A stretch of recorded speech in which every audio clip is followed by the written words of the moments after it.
প্রিয় দর্শক, আসসালামু আলাইকুম। স্বাগত জানাচ্ছি রয়্যাল বাংলা টিভির সংবাদে। সাথে আছি আমি জাহিদুল ইসলাম রনি। এখন দেখবেন নারায়ণগঞ্জ থেকে প্রতিনিধির পাঠানো ভিডিও চিত্রে রয়্যাল বাংলা টিভির সংবাদ। ৫ আগস্ট জুলাই বিপ্লবে ছাত্র ও গণ আন্দোলনে আওয়ামী লীগ সরকারকে পদত্যাগের পর বর্তমানে অন্তর্বর্তীকালীন সরকারের প্রধান উপদেষ্টা দেশ পরিচালনা করছেন। তবে এ দেশের সাধারণ জনগণ ও বিএনপি নেতাকর্মীদের দাবি, নির্বাচনের মাধ্যমে মানুষের ভোটাধিকার প্রয়োগ, গণতন্ত্র ফিরিয়ে আনা, জনগণের অধিকার আদায় নিশ্চিতকরণে নির্বাচিত সরকারের প্রয়োজন বলে মনে করছেন ২৫০০ থানাধীন উচিতপুরা ইউনিয়ন বিএনপির সাধারণ সম্পাদক মোহাম্মদ হানিফ মিয়া। স্বৈরাচারী সরকার শেখ হাসিনার হাত থেকে আমরা দীর্ঘ ১৭ বছর আন্দোলন সংগ্রামের মাধ্যমে আমরা এই দেশ স্বাধীন করেছি। তত্ত্বাবধান সরকারের ডক্টর মোহাম্মদ ইউনূস সাহেব আছে। এখন আমরা চাই গণতন্ত্র ফিরিয়ে আনতে, আমরা চাই এই দেশের ভোটের অধিকার ফিরিয়ে দিতে, আমরা চাই এই দেশের মানুষের ভোট যাতে জনগণের ভোট জনগণে দিতে পারে। আমাদের দাবি একটাই, আমার ভোট আমি দিব, যাকে খুশি তাকে দিব। ডক্টর ইউনূস সাহেব, আমরা আকল আবেদন করি আমরা যাতে এই দেশের জনগণের ভোট জনগণের হাতে ফিরিয়ে দিতে পারি, জনগণের হাতে যাতে ভোট দিতে পারে।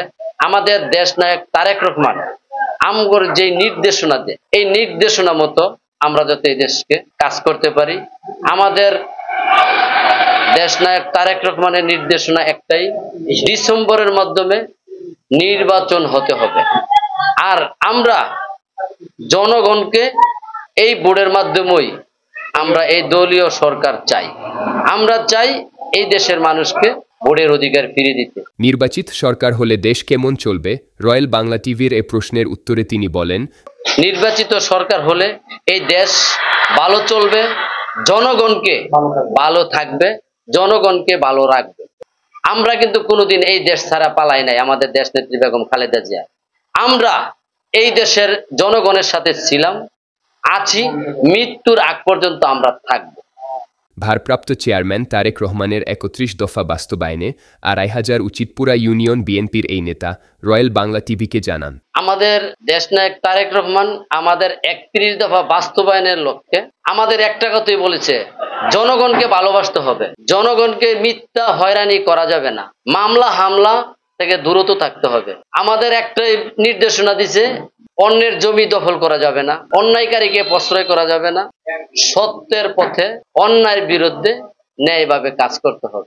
আমাদের দেশনায়ক তারেক রহমানের নেতৃত্বে ৩১ দফা বাস্তবায়নের লক্ষ্যে আমাদের ২৫০০ থানার গণমানুষের নেতা জনাব নজরুল ইসলাম আজাদ সাহেবের নির্দেশনায় আমরা সবাই ধারে ধারে যাইতে হবে, জনগণের ভালোবাসা লাগবে, তাইলেই আমরা এই দেশের মন্ত্রী হব, এই দেশের এমপি হব, এই দেশের দেশ চালানোর পরিচালনা করার দায়িত্ব আমরা পাব। আমাদের ২৫০০ থানার জননেতা নজরুল ইসলাম আজাদ ভাইয়ের নির্দেশনা একটাই, চাঁদাবাজি করা যাবে না, মানুষের জমি দখল করা যাবে না, অন্যায় কাজ করা যাবে না। অনেক নেতা আছে কি করে, আজাদ সাহেবের নাম ভাঙ্গায়, তার কারণ চাঁদাবাজি করে, ওরা নাম পালায় আজাদ সাহেবের। আসলে আজাদ সাহেবকে চাঁদাবাজিকে বিশ্বাস করে না, চাঁদাবাজিকে যেখানে পায় ওইখানে প্রতিরোধ করো। আজাদ সাহেবের নির্দেশনা একটাই, চাঁদাবাজকে বেঁধে আমাদেরকে খবর দিবেন, আমরা এটা দেখব। আর একটাই কথা, আজাদ সাহেবকে জনগণের ভোট দিয়ে এমপি বানাইয়া আমরা মন্ত্রিত্ব দেখতে চাই। আমাদের দেশনায়ক তারেক রহমান যে ডিসেম্বরে নির্বাচনের দাবিটা জানিয়েছে, এটা তারেক রহমানের দাবি নয়, এটা সমগ্র বাংলাদেশের সাধারণ মানুষের এই দাবি। কারণ দীর্ঘ ১৭ বছর যে স্বৈরাচারী ফ্যাসিস্ট শেখ হাসিনার আমলে জনগণের ভোটার অধিকার হরণ হয়েছে, বিভিন্ন মানুষের হামলা মামলা শিকার হয়েছে এবং ভোট দিতে কেন্দ্র যেতে পারে নাই, মানুষ ভোট থেকে ফিরিয়ে নিচ্ছে। এখন সাধারণ মানুষের, সারা বাংলাদেশের সাধারণ মানুষের একটা ভোটের আকাঙ্ক্ষা মনের মধ্যে রয়ে গেছে, যাতে আমরা কতদিন যাবৎ ভোট দিয়ে ১৭ বছর যাবৎ ভোট দিতে পারে।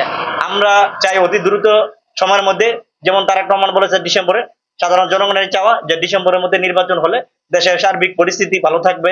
জনাব তারেক রহমানের চাওয়াকে সমর্থন করে আমরা ২৫০০ থানার নেতা জনাব নজরুল ইসলাম আজাদ ভাইয়ের নেতৃত্বে আমাদের উচিতপুরা ইউনিয়ন বিএনপির সকল নেতৃবৃন্দুর চাওয়া, আমরা জনাব হানিফ সাহেব সাধারণ সম্পাদক, ওনার নেতৃত্বে আমরা যুবদল, ছাত্রদল বিভিন্ন সংগঠন মিলে আমরা এই আন্দোলন সংগ্রাম ছিলাম, এবং ভবিষ্যতে এই ভোটের চাওয়া যদি কোনো এরফের হয় দেরি হতে, তাদের মাঠে থাকবো ইনশাল্লাহ। ডিসেম্বরের মধ্যে আমরা নির্বাচন আদায় করার চেষ্টা করবো।